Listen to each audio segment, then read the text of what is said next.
back for the 3-star books of 2024. This is a pretty long list, so I'm gonna try and do it a little bit quicker because we have a lot to go through. Now, something I think I will do next year, I had kind of thought about trying to do it this year, but honestly, I've just run out of time.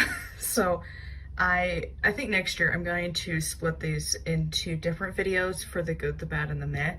But this year I just ran out of time, and I should have been keeping track of it throughout the year, which, like, every year I'm getting better with these lists. You know, I now have my quick reference sheet to go to for each book, which has been super helpful. But now I'm also realizing for my 3 stars, because I do kind of like, the 3-star is really the middle ground, and it has different meanings to me, where there's a reason it's between like the worst and the best.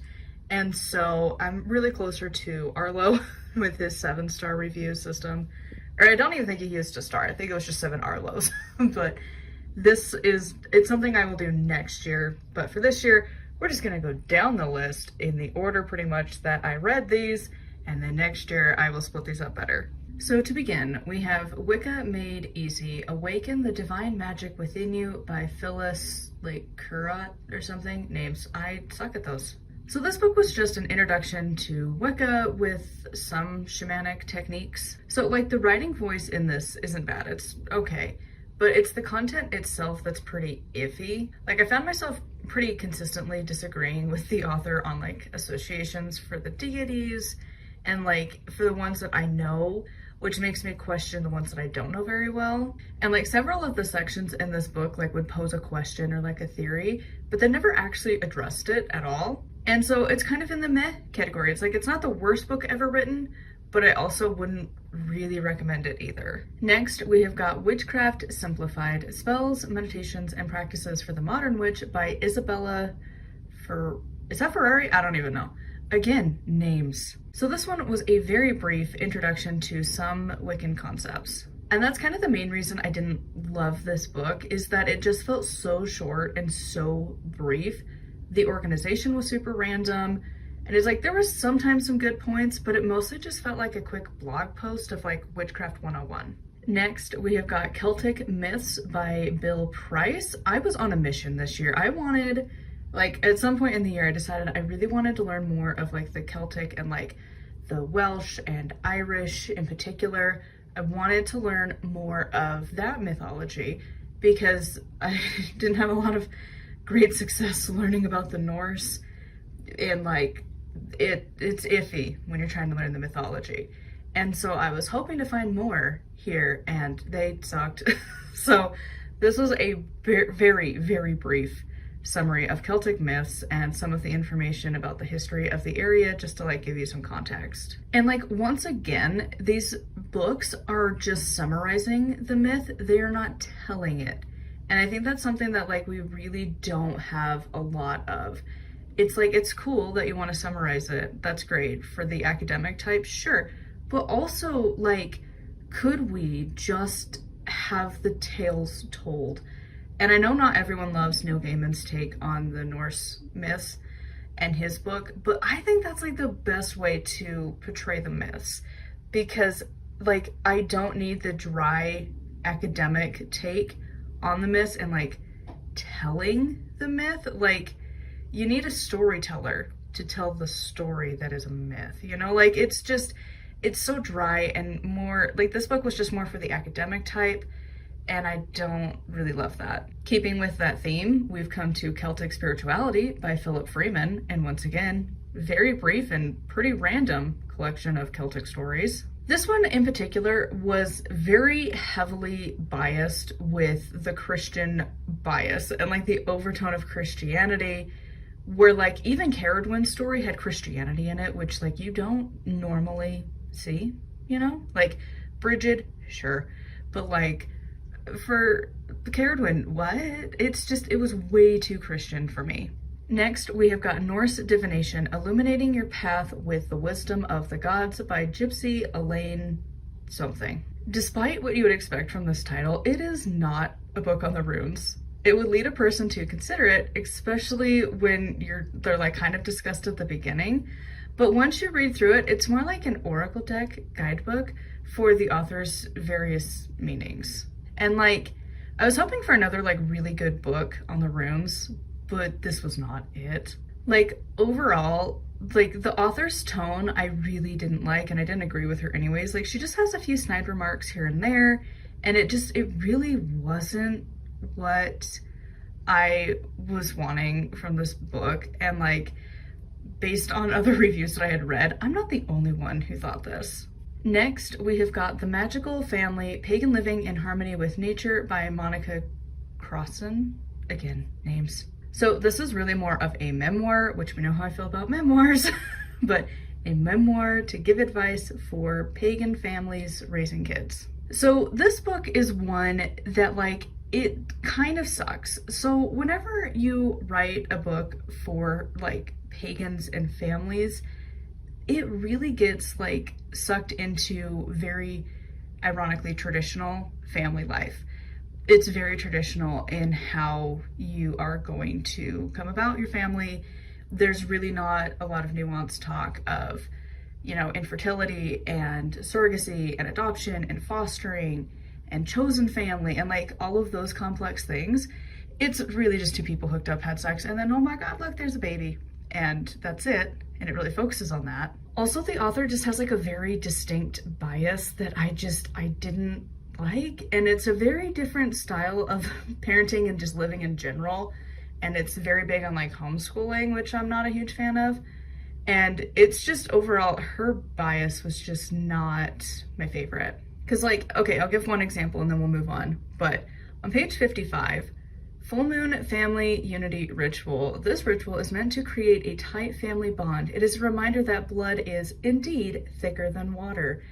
Which like, you know, if you're not able to have a bio family, like I guess just fuck off. Like this is just so alienating. And I know that I personally am more like sensitive to it, but I'm not the only pagan out there that is not going to be able to have a traditional family. Like, you know, I might be able to do an egg retrieval, but like that's going to be a very long discussion, probably multiple discussions with a shit ton of doctors.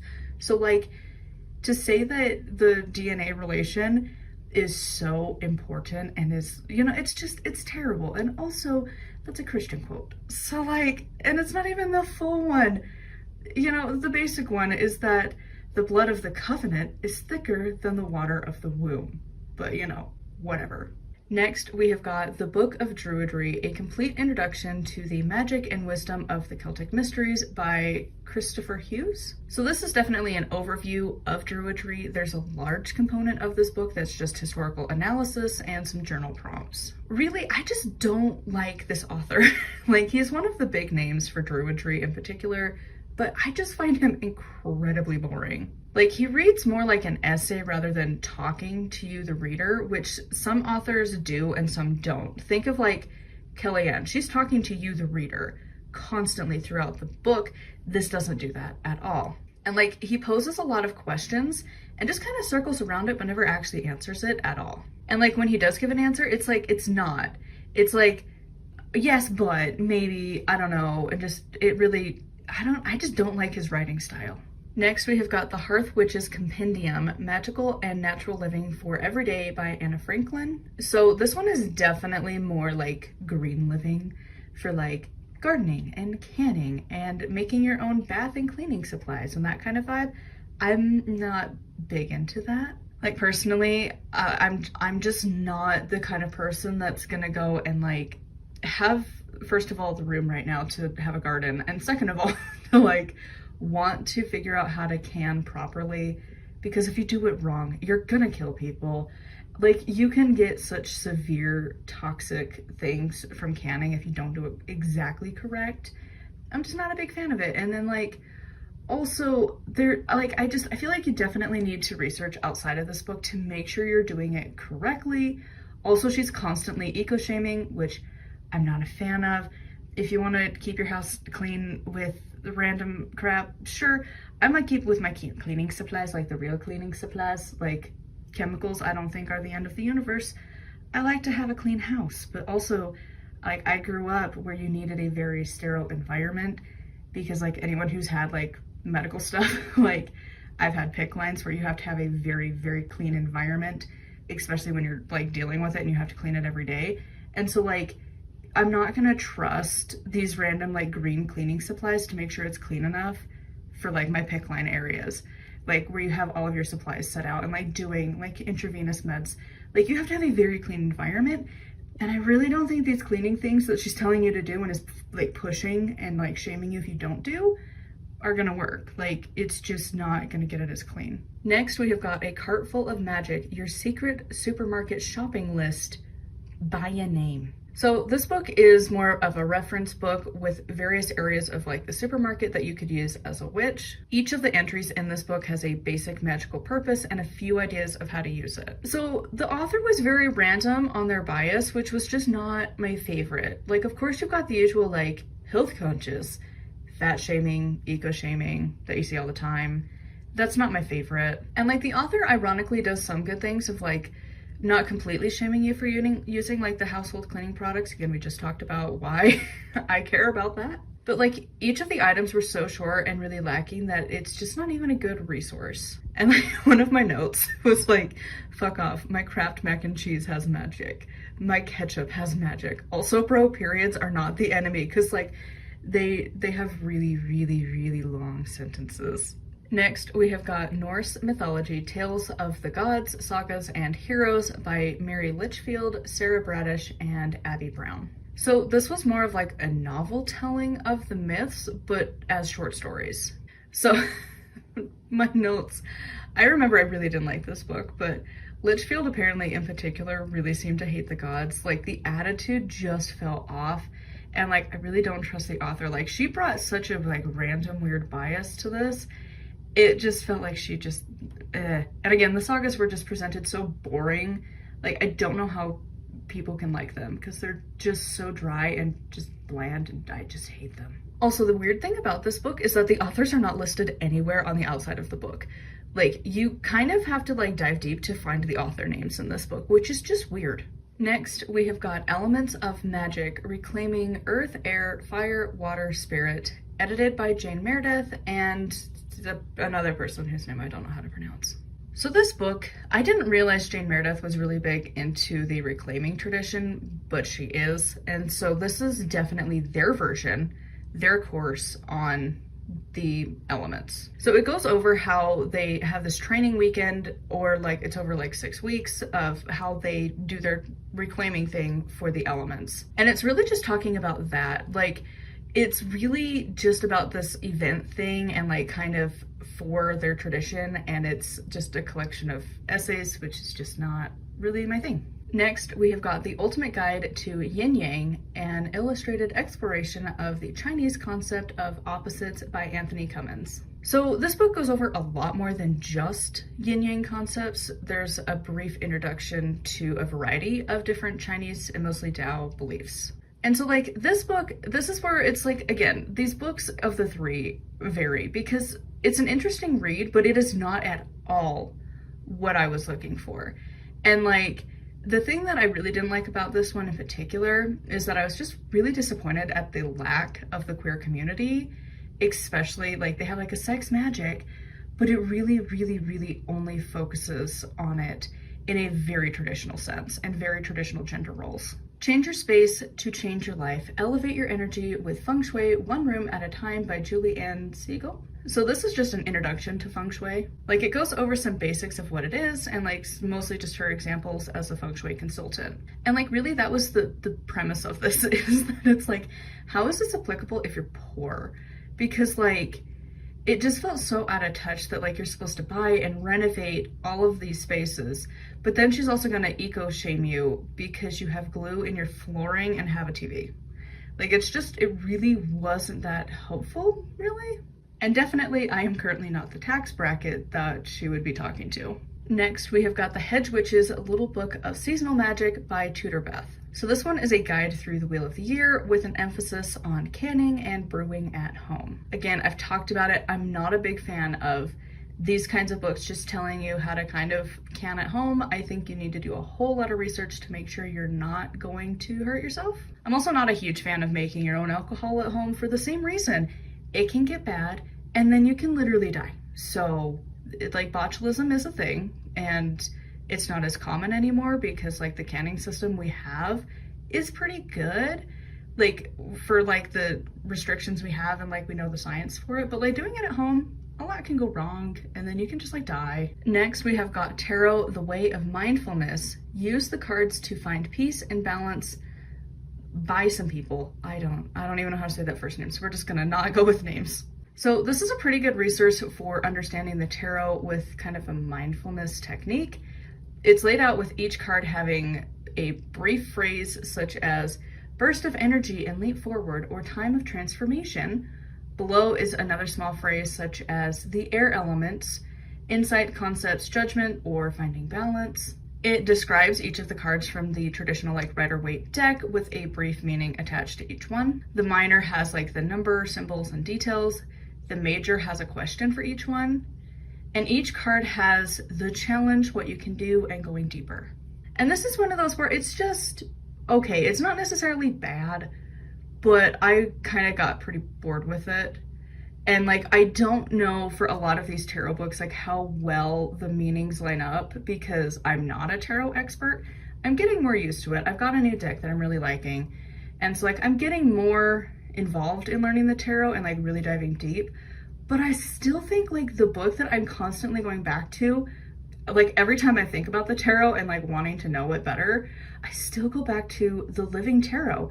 Like that is like the place I want to start learning the tarot. I think it's still the best book for learning it out of them all. Next, we have got Weedy Wisdom for the Curious Forager, Common Wild Plants to Nourish Your Body and Soul by Rebecca Randall Gilbert. So this is a basic introduction into foraging. There's a little bit of information for some plants and focuses mostly on the northeast climate of the US. So honestly, I was being pretty generous with this one. This is kind of more of like the bad 3-star because the tone was just off. I was really off put by like the first page and I never really got over it. Like I just had to sit quietly and not make a fuss kind of an attitude from a book. Like there is so much eco-shaming and like such a huge emphasis on anti-colonist discussion that it just took away from whatever point she was trying to do. Next, we have got Pagan Curious, A Beginner's Guide to Nature, Magic, and Spirituality by Deborah D'Angelo. So this book discusses a wide range of topics, but is heavily biased from the author. And like really, when you're reading this book, it's like paganism is technically discussed, but more of like an afterthought. Like it kind of seemed like paganism was just like the back burner on all of the topics. And instead there's such a random emphasis on like such just random stuff like diet and body image that it's really just more of a memoir that I didn't like. Next is In the Spirit of Home, Magical Ways to Create Your Perfect Haven by Leslie A. Morrison. So this book goes over the primary areas of your home and gives you ideas to consider when redecorating and renovating.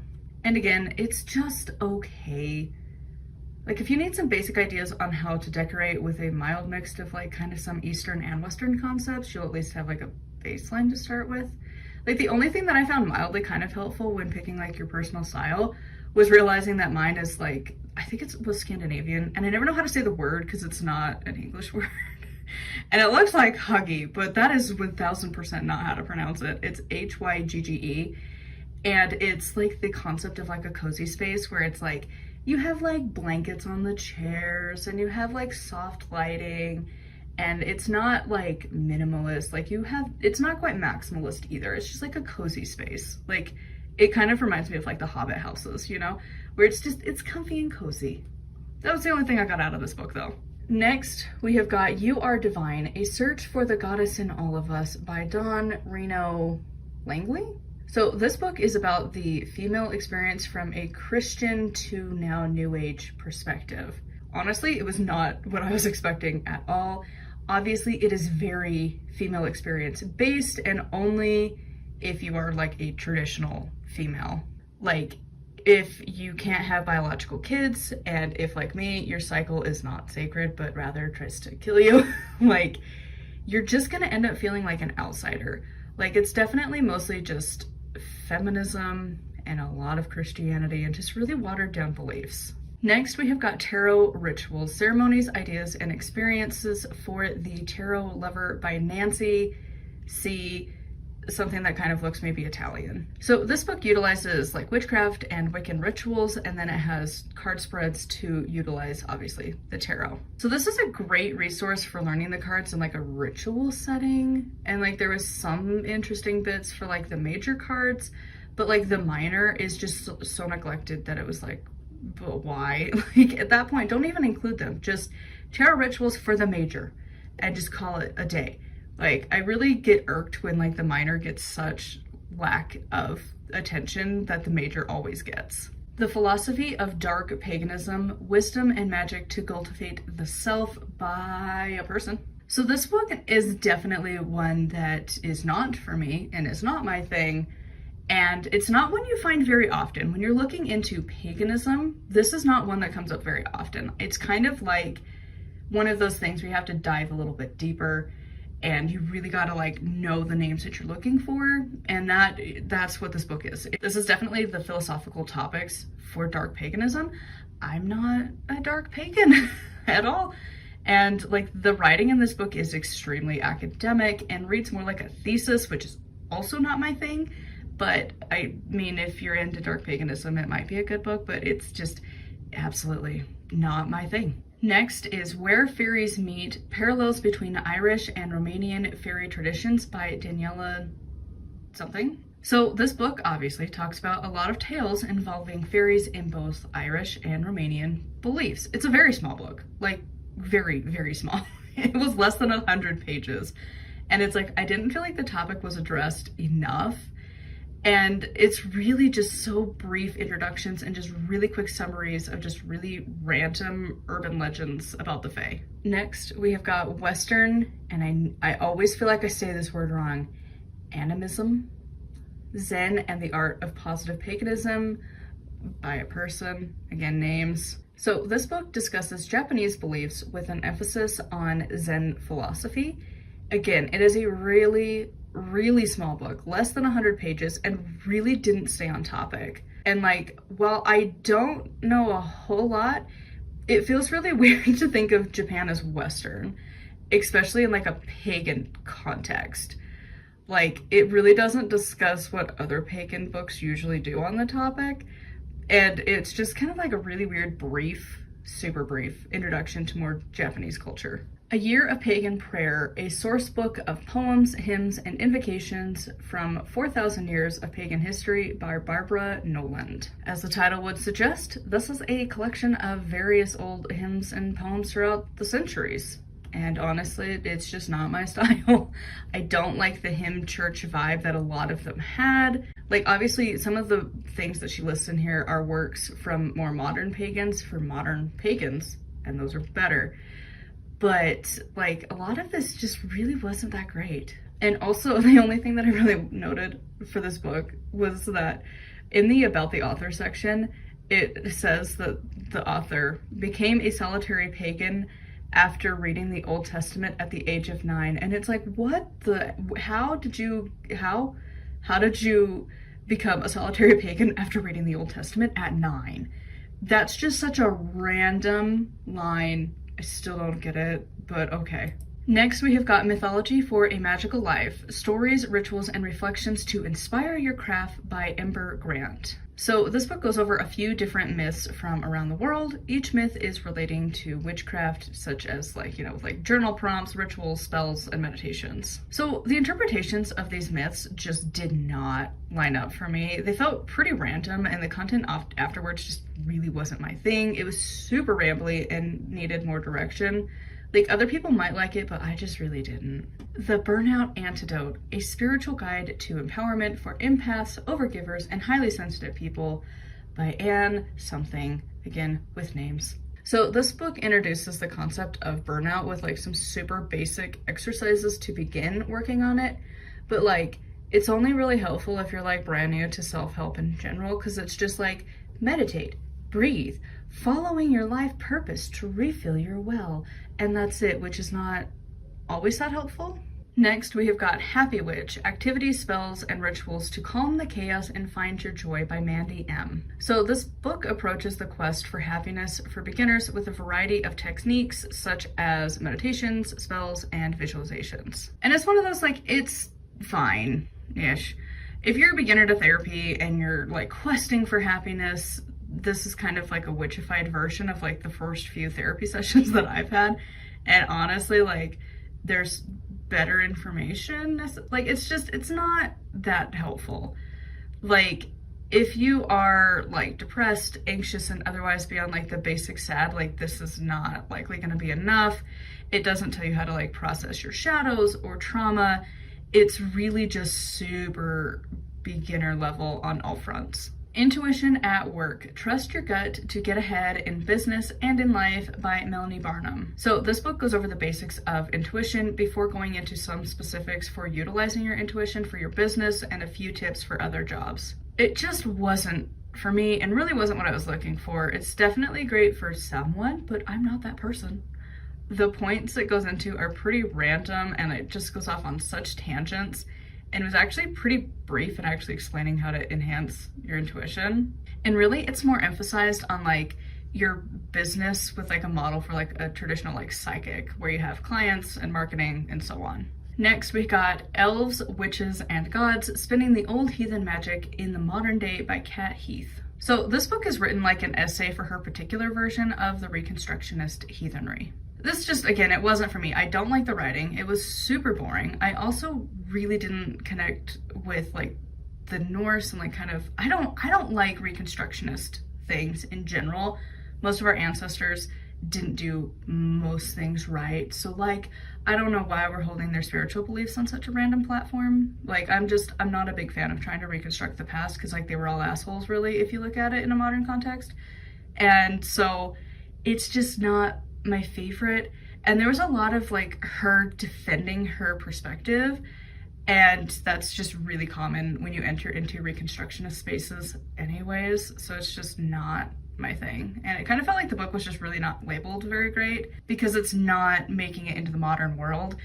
Reconstructionism is quite literally the opposite. You're trying to bring back and like archaeologically dig up the past and try and figure it out and how to do it now without all of the like context clues because it's gone. Next, we have got Wisdom of the Natural World, Spiritual and Practical Teachings from Plants, Animals, and Mother Earth by Granddaughter Crow. So this was a very brief introduction into shamanism, again with the word animism, that one, yep, and just plain old earth spirituality.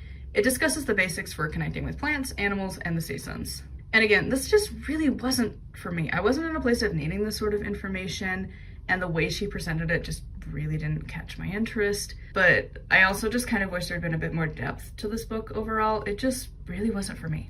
Next, we have got Make Your Own Magic, A Beginner's Guide to Self-Empowering Witchcraft by Amanda Lovelace. So this is a very casual introduction to a variety of witchcraft topics, much like every other book set out as a Witchcraft 101 book. Somehow, this book was actually kind of charming at times. I found a few things I liked, but the biggest deterrent from this book was the formatting. And I mean, truly, what the fuck? Like, it was just awful. Like, there are 0 capitalizations. That kind of stuff just immensely I could not handle, because why? The formatting itself was just such a deterrent that I could not even handle it. Because like, no. And like the references were truly kind of laughable. Like, one of the like sources for this book was literally an article from Fashionista, and it's like, really? Yikes. Next we have got Luminary, A Magical Guide to Self-Care by Kate something. So this is a very beginner introduction to self-care-ish. It starts off introducing tarot and astrology, and eventually we move on to mindfulness. So the title really wasn't what it suggested. In some ways, it kind of is, I guess. But again, it's one of those, like, a basic Google search would give you more self-care tips.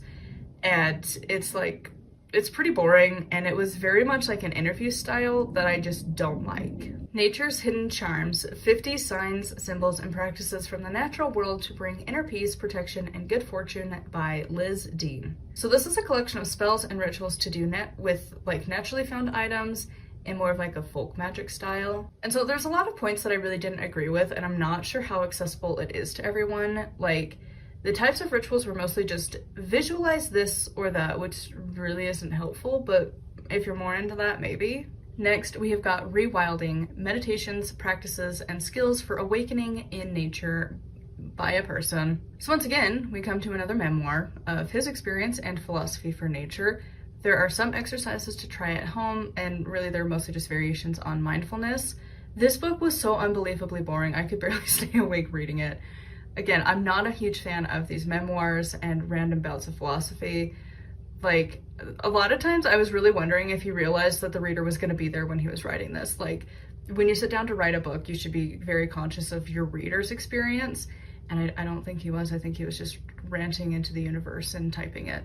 Next, we have got Grimoire Girl, Creating an Inheritance of Magic and Mischief by Hilary Burton Morgan.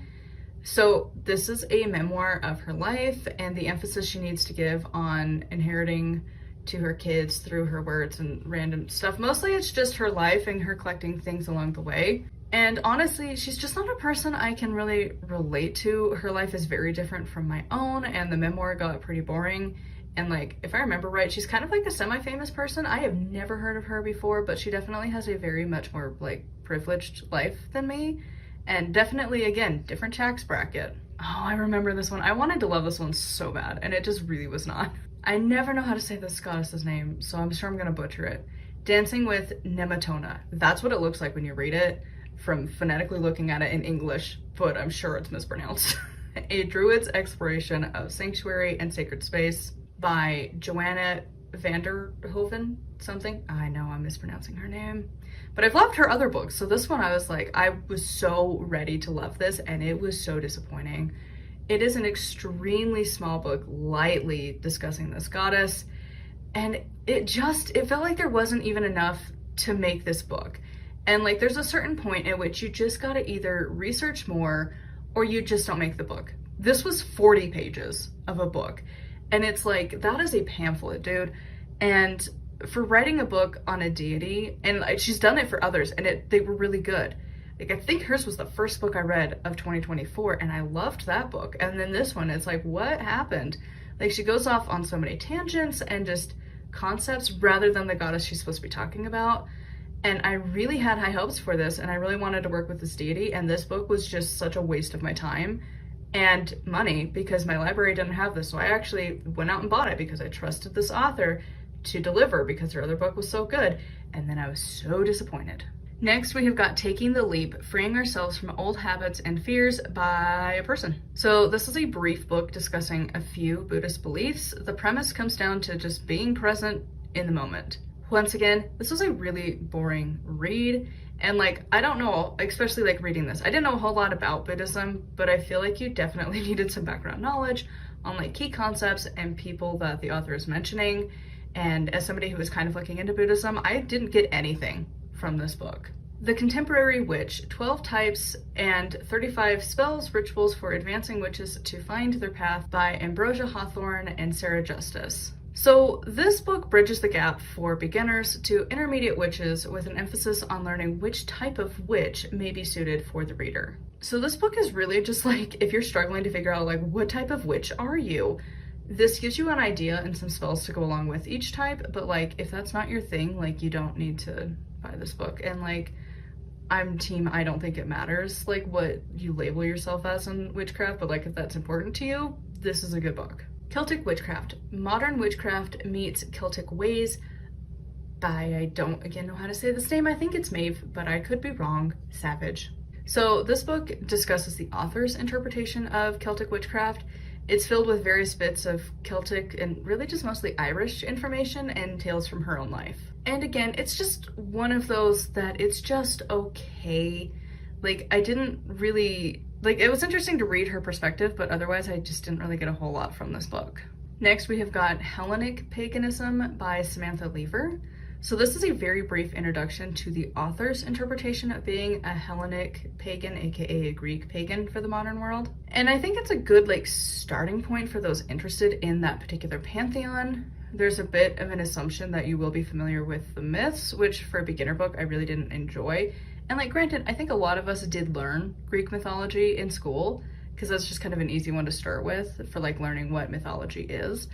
But like, overall, it's just like a small little glimpse into like a potential path, and that's it. Next, we have got Scrying Divination Using Crystals, Mirrors, Water, and Fire by Lucia Starza. So this is a brief introduction into divination, if you couldn't have guessed, with tips and exercises for you to try at home. And again, it's one of those that it was just okay. I wasn't really captivated by it. The information's just okay. It's kind of a bit weird to say you need to go and sort out your mental health before you can do any scrying. That was kind of different. And it constantly references Lord of the Rings, which gets old really fast. And like, it only comes in at 84 pages. Like, it's a pretty short book. I think even though Cunningham's book is a bit older, he has a book on divination that I think is just as good. Next, we have got Intuitive Magic Practice by Natalia Clark. So this is a slight introduction to connecting to your intuition. It's mostly filled with stories and snippets from her journal, and it was just meh. There's a lot better on the topic. Like, it's so simplistic and really doesn't offer any information other than just do it. And I don't love those books. It also has a very heavy emphasis on womanhood and goddess in a very Wiccan context. And the foreword in this book led me to assume otherwise, where it said, we tend to associate intuition with femininity, but at the same time, that intuition is something that many women don't access. That it is seen as feminine in the first place can make it difficult territory for men to enter. And then she proceeds to make it so that men aren't really entered into the equation at all. Next, we have got Pantheon, the Norse by Morgan, and I never know how to say her last name, like Dalmer? Yeah, I don't know. Anyways, so this is a brief look into some of the history for the Norse deities.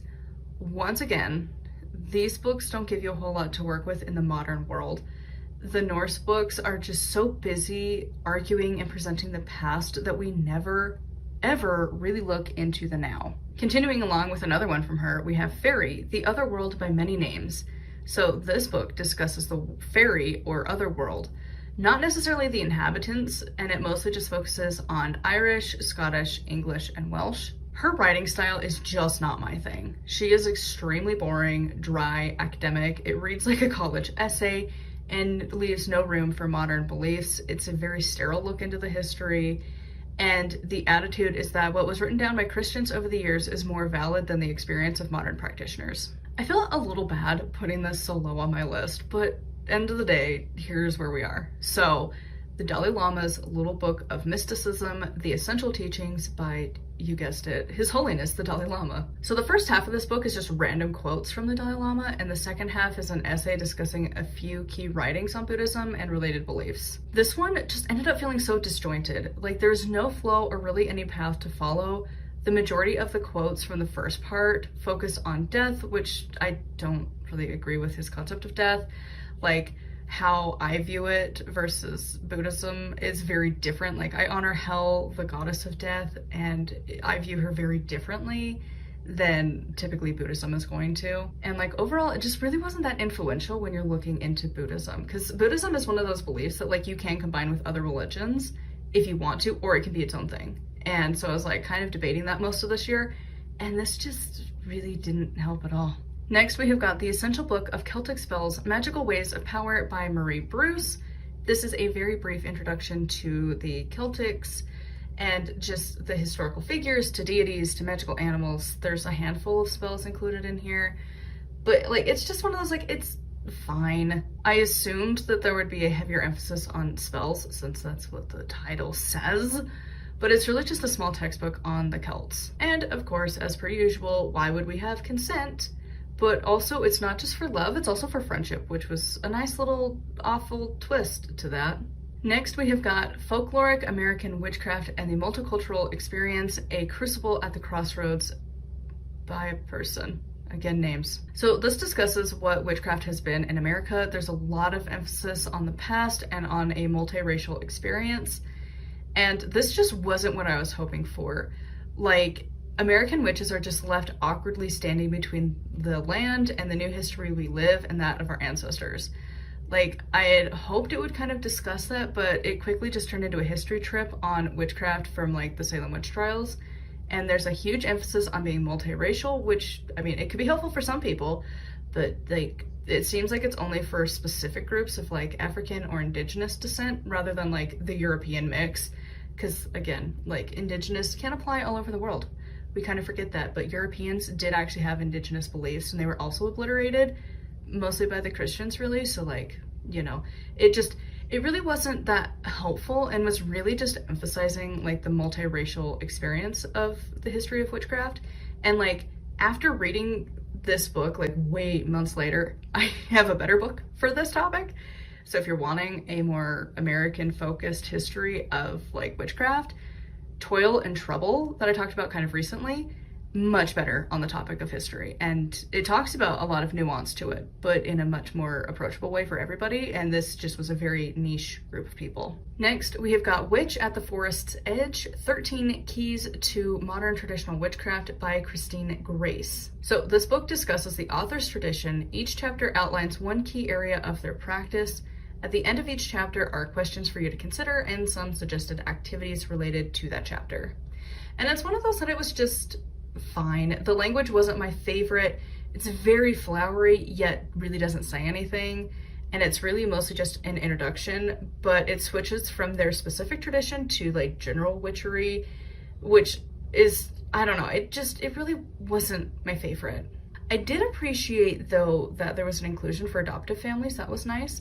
The nature of adoption in this culture is that it is a way of making a person a blood relative. Spiritually, this includes the rite of ancestor veneration if they choose. And I appreciate that because you don't see that very often. Next, we have got How to Expand Love, Widening the Circle of Loving Relationships by His Holiness the Dalai Lama. So this is where I really started to realize that Buddhism is not for me. I can't. It's not my thing. And it was proof that it's like, eh. So this book has a lot of meditations and encouragement to embrace love and compassion for all, and mainly focuses on like people that you're friends with, people you're neutral with, and enemies in your life. I'm not a big believer that a lot of people should be forgiven. Like your enemies aren't necessarily needing love, because like there's a lot of really terrible people in the world that I don't care. I don't care if your life is terrible. You're a horrible person and you deserve every ounce of that. And to say that you need to give them love and forgiveness, to me, it erases like the abuse of people, for instance. Like there are abusers that we've had that I would never forgive. And I don't see how it would be a good thing to forgive these people, especially when they don't even feel bad for what they've done at all.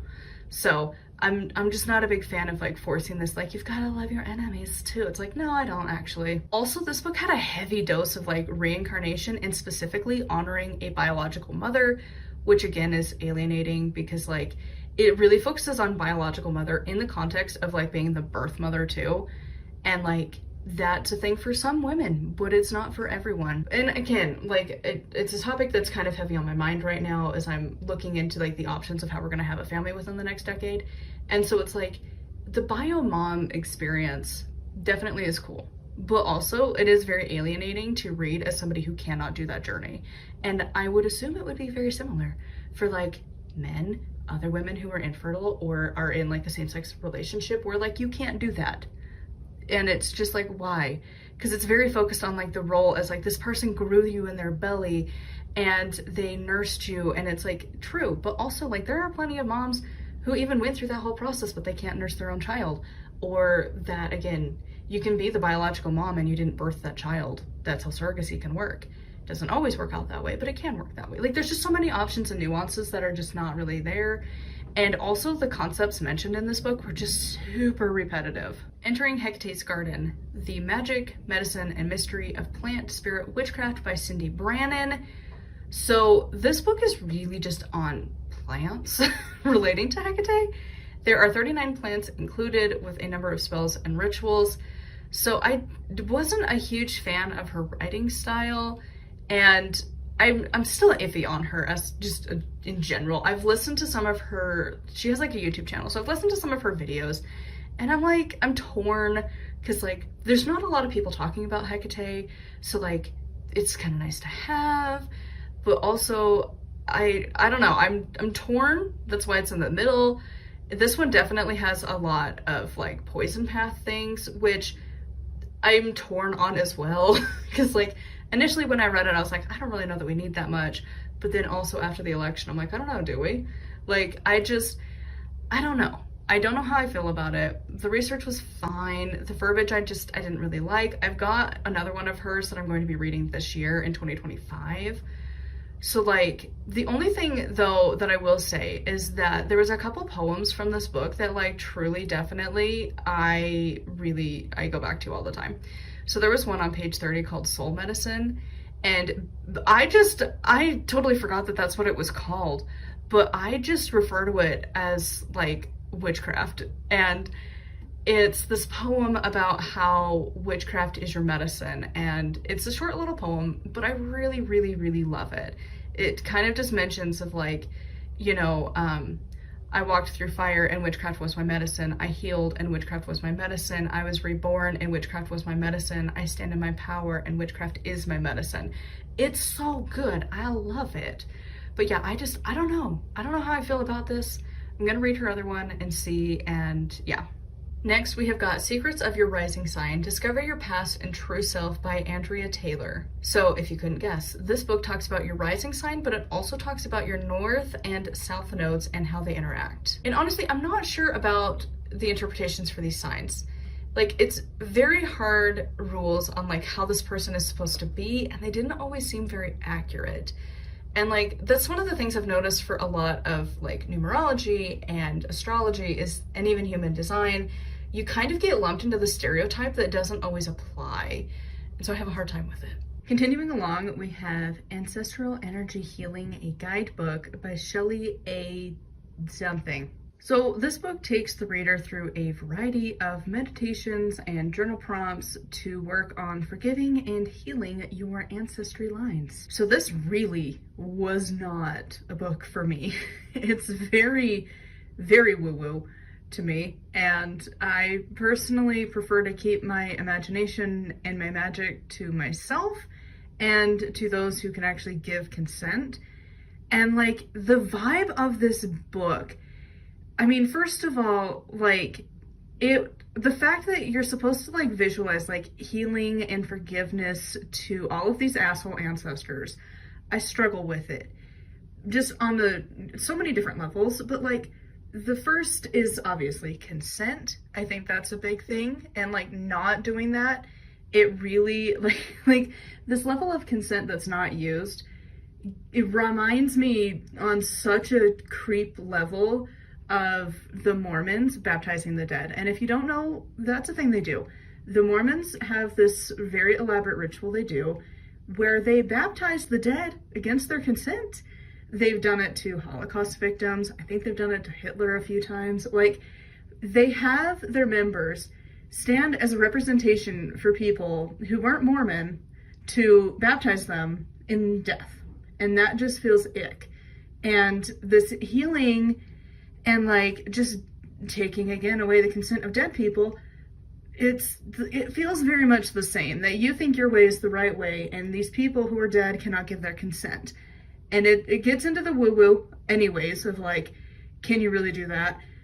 But like, if you believe it truly, then consent, why does that not matter now? That doesn't seem right. And then also, I'm just a firm believer that not everyone deserves it.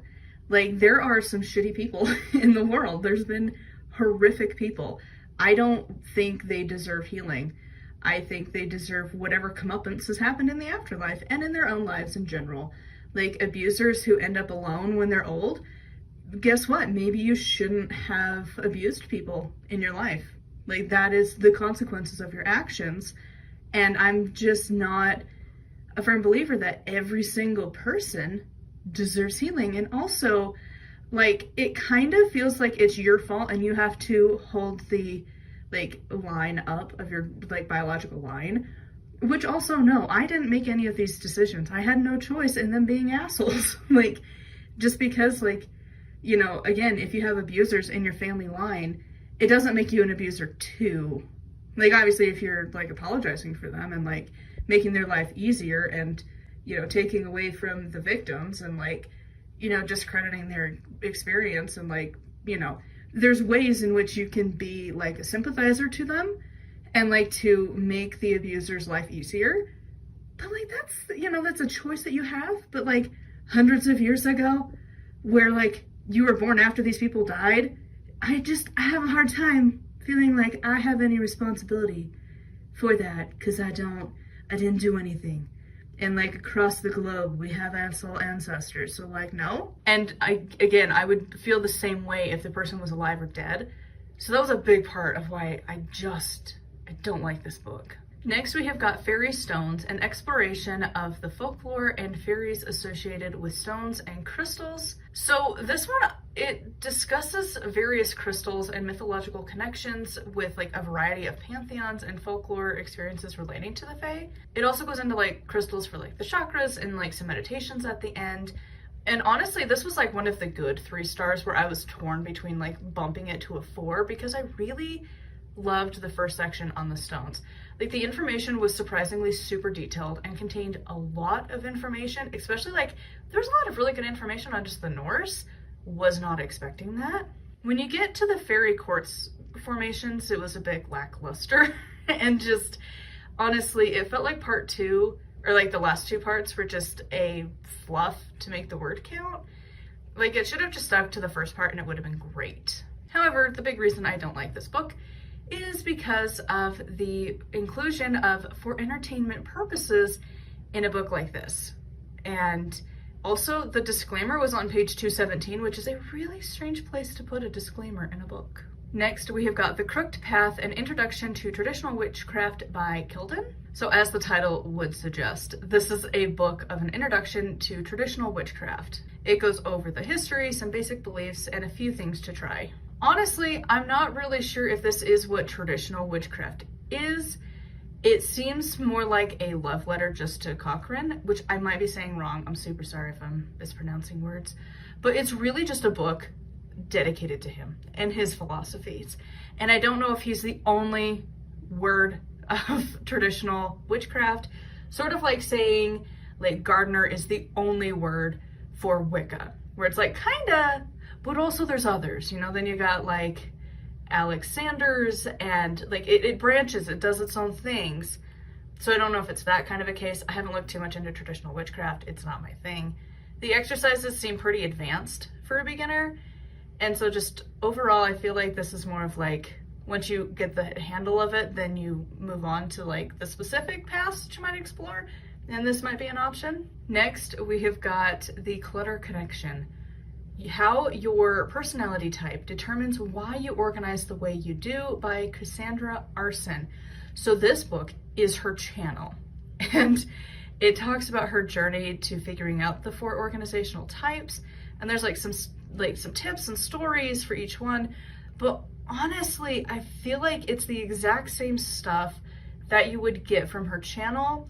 And the videos I feel like are more helpful than reading it. I mean, I guess it depends on your learning style, but I personally feel like I don't know, like the planner page at the end of it was kind of cool, but I don't know, I feel like her channel does more than this book. Continuing that trend, the next book, it's also by her.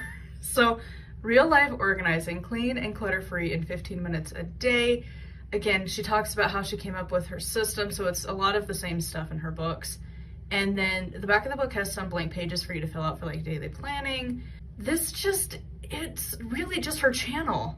And like, I don't see a point in buying this book when her videos do so much better for addressing clutter and like the organization types. And I feel like it's very different. And maybe it's because I am a butterfly. So like, I need visual. And so like seeing it to me makes more sense than reading it on a page.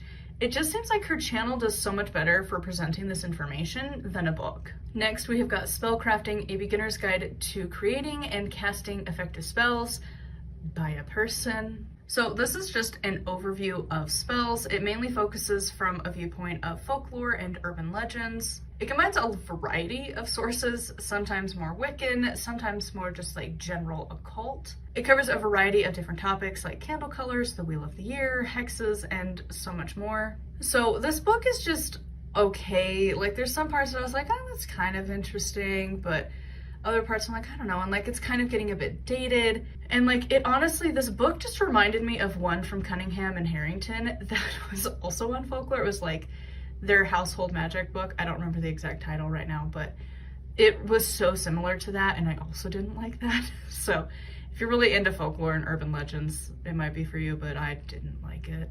Next, we have got Communing with the Ancestors, Your Spirit Guides, Bloodline Allies, and the Cycle of Reincarnation by Raven Gramassi. I don't like his books, honestly. So this book actually doesn't really do a whole lot of what the title suggests. It's really just theories of death and the afterlife from around the world and throughout history. Like, he just constantly rambles about various theories. It's super boring to get through. And there's a very big emphasis on your biological line, and that's kind of the only one that works. And it's also your responsibility to heal the family wounds and to basically just get over it if your biological family disowns you due to your gender or sexuality, which is like a really messed up message. And there's just like a subtle message that your biological family will always be top dog. Whether it's against your found family, adoptive family, your DNA biological line is more important than anyone else. And I don't think that's great. Next, we have got Numerology, A Beginner's Guide to the Spiritual Meaning of Numbers by Remington Donovan. So this was a very different take on numerology. It discusses numerology from the Kabbalah, and it really focuses on their meanings rather than traditional numerology, which I also didn't really like. Also, of course, why would there be sources? Next, we have got The Heart of the Shaman, Stories and Practices of the Luminous Warrior by Alberto Villando. Names, not good at those. So this book mainly discusses the author's experience in shamanism in the scope of a specific people that I'm gonna definitely mispronounce, but it's in the Andes area. So it briefly discusses their beliefs and like a handful of exercises to consider. It really isn't my style, and it's written in a very similar fashion to the other books that I've read throughout this year that are written by psychologists. I don't like that writing style. And it's more of like the author's journey to figuring out the answer of this book topic they decided to do. I don't like that method. Also, this book has a lot of "you're doing it wrong" attitude, and kind of actually worded that way. I just don't like it, and it really is only applicable to a certain group of people, and that really isn't the lived average. Like, you kind of gotta be rich to be able to experience what he's talking about. Next, we have got The Occult Book, A Chronological Journey from Alchemy to Wicca by John Michael Greer. This book is TikToks in written form, and it really focuses more on the ancient world rather than the modern. And he's got some serious bias and definitely doesn't like occult people. Like, you can just tell in the writing, he thinks that we're wackos, basically. And his attitude, especially at the end, is just awful. And I mean, some of the stuff is okay, but his attitude is just not great. And then lastly, we have DIY for Witches, Make 22 Objects for Daily Magical Practice by Maureen Nina Dennis and Flora Dennis. So like the title would suggest, it's a lot of DIY crafts. And honestly, it's more of like a coffee table book or like a magazine, where it's really a lot of big pictures and not a lot of text. There's a couple crafts that kind of intrigued me. Like, again, there's a doll to make with yarn that's really not too complex, which was kind of interesting. And like, you know, the information on the runes is always good to write down, but overall it's just, I don't know. Like, the stuff to do is very simple, and like, I would be pretty hesitant to try a number of their things, especially when I'm not familiar with the process. Like candle making, there was a review that was posted for this book that just tore it apart for how horrible the candle making like instructions are, because if you do it wrong, like, you'll have glass shattering. And I'm like, I didn't know that. So overall, like, as I was reading through this book, I was just missing the other crafting book I read, Fiber Magic by Opal Luna, so much better than this one. And there we are. We have reached the end of 62 of my 3-star books. Anyways, I hope you enjoyed going through the 3-star books. I think next year, again, I'm gonna go through the good, the bad, and the meh, because as you saw, some of these are like a 3-star teetering towards a 2, a true 3, where you're just like, and then like the good ones where you're like, oh my God, is it a 3 or is it leaning into a 4? But there's certain things that kind of pull it down to a 3. I think next year I'm going to mark them out so I can plan accordingly when I get to this point in the year, because sorting through 62 books and like trying to decide, that was just not going to happen. Like I'm in the middle of trying to get a book published, and it's just the end of the year. And like, to be honest, from Yule to the new year, we don't want to do a whole lot of work anyways. So next year I'll be prepared. But I mean, I did better this year. I'm really glad that I wrote my notes so that I can look back and be like, oh yeah, this is why. And so next year I'll just know to put the categories of the 3-star. But yeah, so these are all of the books that were a 3-star this year for a variety of reasons. And tomorrow we will do the 4-star books. These are the ones that are getting pretty good. And like, they're not like the ones that are like life-changing for me, but they were pretty good books. So those are coming tomorrow. A huge thank you to my patrons. If you want to support me and get access to exclusive content, it's patreon.com/nightwillowcrafts. Make sure to like, comment, and subscribe. I post every single day. And until next time, blessed be.